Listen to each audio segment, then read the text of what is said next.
কৰ্মচাৰী তেখেতসকললৈ আমাৰ এক বিহুৰ উপহাৰ আছে।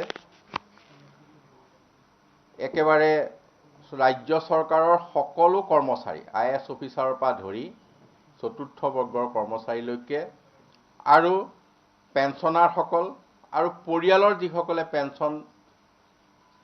পৰিয়াল পেঞ্চন পাই আছে সেইসকললৈকে ধৰি 38% দিয়ে সলনি 42% দিয়ে লৈ বৃদ্ধি কৰা হৈছে।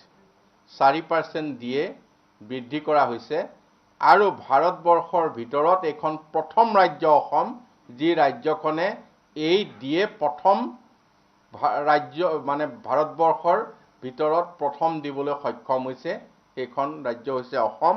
আৰু এই আজি যদিও সিদ্ধান্ত হৈছে 31 মাৰ্চ তাৰিখে, আমি যোৱা 1 জানুৱাৰী তাৰিখৰ পৰা এই 4% দিয়ে দিম। 38% দিয়েৰ পৰা ই গৈ 42% হ'ব।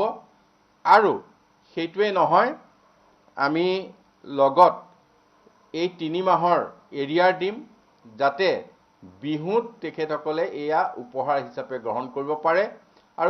আৰু আমি 7 এপ্ৰিলত মানে 7 তাৰিখে বিশেষকৈ দৰমহা দি আছিলোঁ। এইটো অলপ কেলকুলেশ্যনৰ প্ৰয়োজন আছে।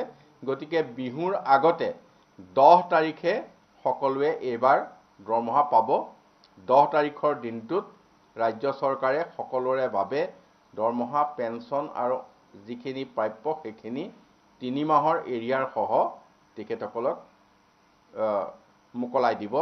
গতিকে মই কৰ্মচাৰীসকলৰ সকললৈকে, ৰাজ্য চৰকাৰৰ পেঞ্চনাৰসকল, পৰিয়াল পেঞ্চনাৰসকল সকললৈকে ইয়াৰ দ্বাৰা মাননীয় মুখ্যমন্ত্ৰী ডক্টৰ হিমন্ত বিশ্ব শৰ্মাৰ হৈ বিহুৰ শুভেচ্ছা আগতীয়াকৈ জ্ঞাপন কৰিছোঁ। যিসকল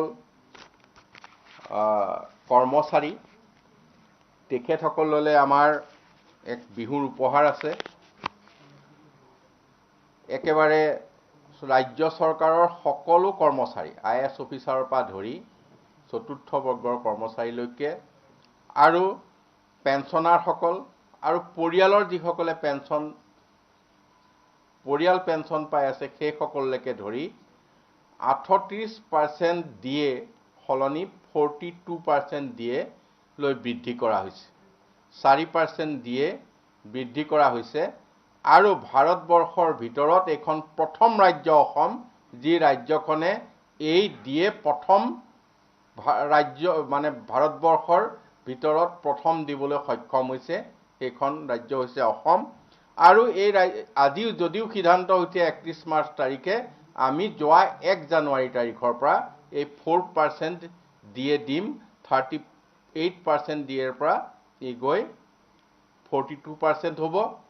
আৰু সেইটোৱে নহয়, আমি লগত এই 3 মাহৰ এৰিয়াৰ দিম, যাতে বিহুত তেখেতসকলে এয়া উপহাৰ হিচাপে গ্ৰহণ কৰিব পাৰে। আৰু আমি 7 এপ্ৰিলত মানে 7 তাৰিখে বিশেষকৈ দৰমহা দি আছিলোঁ। এইটো অলপ কেলকুলেশ্যনৰ প্ৰয়োজন আছে। গতিকে বিহুৰ আগতে 10 তাৰিখে সকলোৱে এইবাৰ দৰমহা পাব। 10 তাৰিখৰ দিনটোত ৰাজ্য চৰকাৰে সকলোৰে বাবে দৰমহা, পেঞ্চন আৰু যিখিনি প্ৰাপ্য সেইখিনি 3 মাহৰ এৰিয়াৰ সহ তেখেতসকলক মোকলাই দিব।